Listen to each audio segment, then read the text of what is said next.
जय माता दी दोस्तों। स्वागत है आप सभी का एक बार फिर से। माँ भगवती की कृपा आप और आपके परिवार पर सदा सर्वदा बनी रहे। यदि आप अपनी लाइफ में नया कुछ सीखना चाहते हैं तो चैनल को सब्सक्राइब करके बेल आइकन जरूर दबाइएगा ताकि आने वाले वीडियो का नोटिफिकेशन सबसे पहले आपको मिले। दोस्तों, सच्चे हृदय से कमेंट बॉक्स में लिखें जय माता दी। माता रानी आपके सभी कष्टों को दूर करे, आपकी झोली खुशियों से भर दे। दोस्तों, नवरात्रि का पर्व चल रहा है और अपनी समाप्ति की ओर है। कन्या पूजन करने में हमारे समस्त कष्ट दूर हो जाते हैं, क्योंकि नवरात्रि का पर्व जो है कन्याओं को ही समर्पित होता है और माता रानी हमारी हर इच्छा पूर्ण करती हैं। ग्रह क्लेश, ग्रह दोष, पितृ दोष, काल सर्प दोष, मंगल दोष सब दूर हो जाते हैं। कन्या पूजन से शनि से पीड़ित व्यक्ति को सुकून मिलता है, राहत मिलती है, घर में खुशियां आती हैं, अकाल मृत्यु नहीं होती है।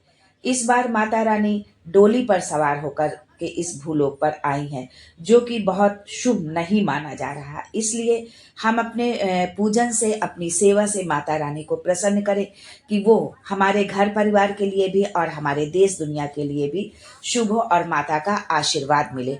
इस बार नवरात्रि 3 अक्टूबर से शुरू हुई है और इसका समापन 11 अक्टूबर को होगा। इस बार जो है कलश का जो विसर्जन होगा वो 2024 11 अक्टूबर को ही होगा। जो लोग माता रानी की स्थापना करते हैं वो जो है इस दिन जो है अपना विसर्जन करेंगे। जो कलश रखते हैं अखंड ज्योति इस दिन तक जलाएंगे। जवारे जो होते हैं इनका विसर्जन इस दिन होगा। दोस्तों, जो है नवरात्र की अष्टमी और नवमी पर कन्या पूजन का विधान है। कुछ लोग अष्टमी के दिन कन्या पूजन और हवन करते हैं और कुछ लोग नवमी के दिन ही करते हैं। इस बार महाअष्टमी की तिथि और महानवमी ये दोनों जो है 11 अक्टूबर 2024 दिन शुक्रवार को ही पड़ रही हैं, क्योंकि उदया तिथि के अनुसार जो है अष्टमी जो है 11 को ही मानी जाएगी। नवमी और अष्टमी इन दोनों तिथियों में कन्या पूजन आप कर सकते हैं। शास्त्रों के अनुसार 9 दिनों की नवरात्रि को बहुत शुभ माना जाता है।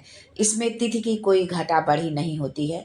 कभी नवरात्रि 7 या 8 दिन के भी पड़ते हैं, वो इसलिए कि कुछ तिथियों की हानि होती है। 7 या 8 दिन के पड़ने वाले नवरात्रि को शुभ नहीं माना जाता है। दोस्तों, कन्या पूजन से माँ अति प्रसन्न होती हैं, कुंडली के कष्ट को समाप्त कर देती हैं। श्रीधर की तरह सच्चे हृदय वाले भक्तों से माँ प्रसन्न होकर उनकी झोली खुशियों से भर देती हैं। जो माँ का पूजन करता है, माँ के पूजन से सभी कष्ट, दरिद्रता, दुख नष्ट हो जाते हैं। नवरात्रि में कन्या पूजन का बहुत महत्व होता है। हर कन्या बहुत नाजुक होती है। कन्या के रूप में 9 देवियां समस्त ब्रह्मांड में वास करती हैं। कन्या के मस्तक पर 33 कोटि देवी देवताओं का वास होता है। दोस्तों, नवरात्र के व्रत और उपासना से माता रानी इतना नहीं प्रसन्न होती हैं जितना कन्या पूजन से। कन्या को प्रसन्न करने के लिए उनके पसंद की चीजें खिलाएं, दक्षिणा दें, साथ ही उनको गिफ्ट भी जो है जरूर दे जो है, क्योंकि गिफ्ट पाकर कन्याएं जो है बहुत प्रसन्न होती हैं और उनकी प्रसन्नता से ही हमको माता रानी का आशीर्वाद मिलता है।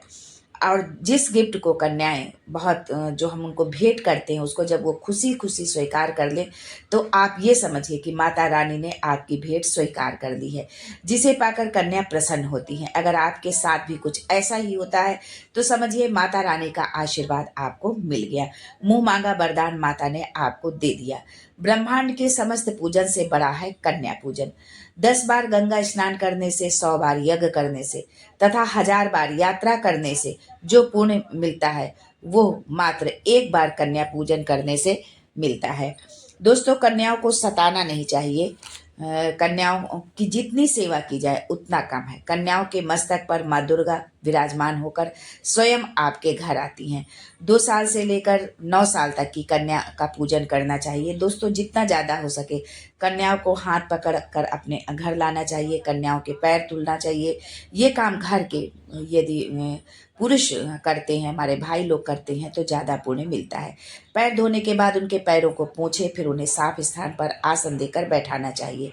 उनके माथे पर हल्दी रोली से टीका करना चाहिए, अक्षत पुष्प अर्पित करें। इसके बाद भोजन ग्रहण करने के लिए कहें। ध्यान रखें कि कन्याओं की थाली में 3 पूड़ियाँ एक साथ कभी न रखें। इससे घोर पाप लगता है, माता रानी रुष्ट हो जाती हैं। इसे घोर अशुभ माना जाता है। 3 रोटियां मरने वाले व्यक्ति के लिए निकाली जाती हैं या जेल में कैदियों को दिया जाता है। 1-2 करके आप दे सकते हैं, लेकिन इकट्ठे आपको 3 रोटियां या 3 पूड़ियाँ नहीं देनी है। भोजन करने के बाद कन्याओं के सिर पर लाल चुनरी ज़रूर ओढ़ाना चाहिए, क्योंकि माता रानी को लाल रंग बहुत प्रिय है और इससे माता रानी बहुत प्रसन्न होती हैं। भोजन में आप खीर, पूड़ी, हलवा, चने की सब्जी, आलू की सब्जी, छोले वगैरह की सब्जी खिलाया जा सकता है। पनीर आदि भी आप खिला सकते हैं। वैसे माता रानी का प्रिय भोजन खीर, पूड़ी, हलवा व छोला ही है, लेकिन भूल से भी लहसुन प्याज का प्रयोग उसमें आप ना करें, अन्यथा अनर्थ हो जाएगा। कई बार लोग कन्याओं को कुरकुरे, चिप्स आदि का पैकेट दे देते हैं, इसमें लहसुन प्याज होता है। इससे जो है आपका व्रत खंडित हो जाएगा और कन्या पूजन का कोई फल भी आपको नहीं मिलेगा। माँ क्रोधित हो जाएंगी। जहाँ आपने 9 दिनों तक लहसुन प्याज का इस्तेमाल नहीं किया, लेकिन आपकी ये छोटी सी गलती आपके लिए भारी पड़ सकती है। कन्याओं को डिब्बा बंद ऐसी कोई भी चीज़ ना खिलाएं जिसमें लहसुन प्याज हो। मार्केट में कई ऐसी चीज़ होती हैं जिसमें लहसुन प्याज का इस्तेमाल किया जाता है। दोस्तों, कई बार लोग कन्या पूजन में घर पर खाना नहीं बनाते और मार्केट में से खाना लाकर उन्हें दे देते हैं। दही जलेबी खिलाते हैं, जो कि शुभ नहीं माना जाता है। दोस्तों, ऐसा खाना वो लोग खिलाते हैं जिनके घर कोई दुर्घटना आदि हो गई हो, कोई बीमार हो या कोई मुसीबत है, तब जो है वो ऐसा कर सकते हैं। लेकिन यदि आप स्वस्थ हैं तो आपको ऐसा भूल कर भी नहीं करना चाहिए। माता रानी दही जलेबी नहीं, आपके हाथों का बना खाना खाना चाहती हैं, आपका प्यार चाहती हैं। फिर चाहे आप घर में एक ही पूड़ी क्यों ना बनाएं, पर स्वयं अपने हाथों का बना भोजन ही माता को जो है अर्पित करें, उनको खिलाएं। भले ही आप दही जलेबी खिलाएं, पर माता के को घर का बना शुद्ध भोजन ही प्रिय है। घर में पक्का खाना अवश्य बनाना चाहिए, क्योंकि माता का प्रिय भोग ही है खीर, पूड़ी, हलवा, चना। तो इन चीज़ों को आप कन्या पूजन में ज़रूर शामिल करें। दोस्तों, कन्याओं के प्लास्टिक के बने दोने में खाना नहीं खिलाना चाहिए। प्लास्टिक के बर्तन अशुद्ध होते हैं। ज़्यादातर ये जानवरों के हड्डियों से बनते हैं, इसलिए ये घोर पाप भूल कर भी आपको नहीं करना चाहिए। कन्याओं को स्टील के बर्तन में ही भोजन कराना चाहिए। पेड़ के पत्तों से बने पत्तल में भी आप भोजन करा सकते हैं।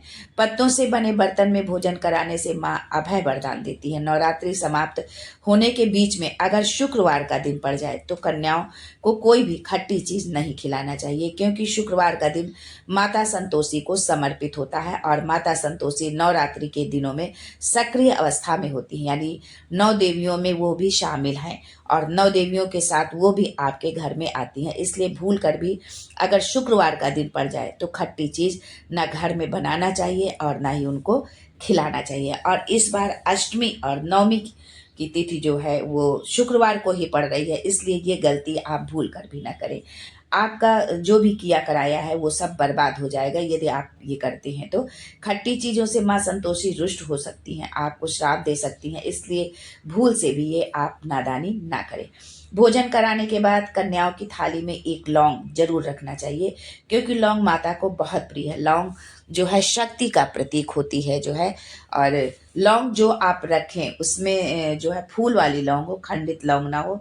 लौंग में जो है 9 दुर्गा का वास होता है। 9 दिनों में माता रानी को लौंग का ही भोग लगाया जाता है।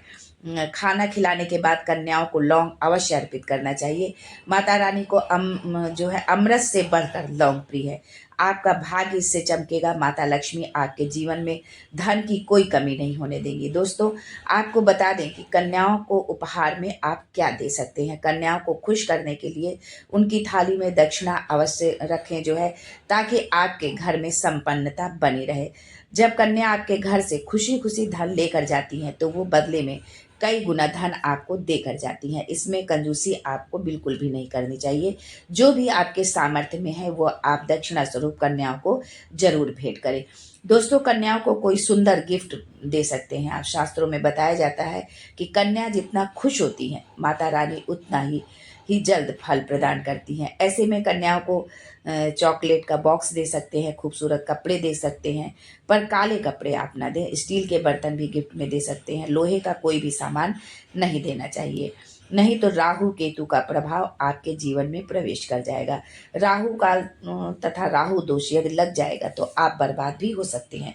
दोस्तों, जब कन्या अपने घर के लिए प्रस्थान करने लगे तो उनके चरण आप जरूर छू लें, जो है चरण छूकर और उनका आशीर्वाद लेकर के ही उनको विदा करें।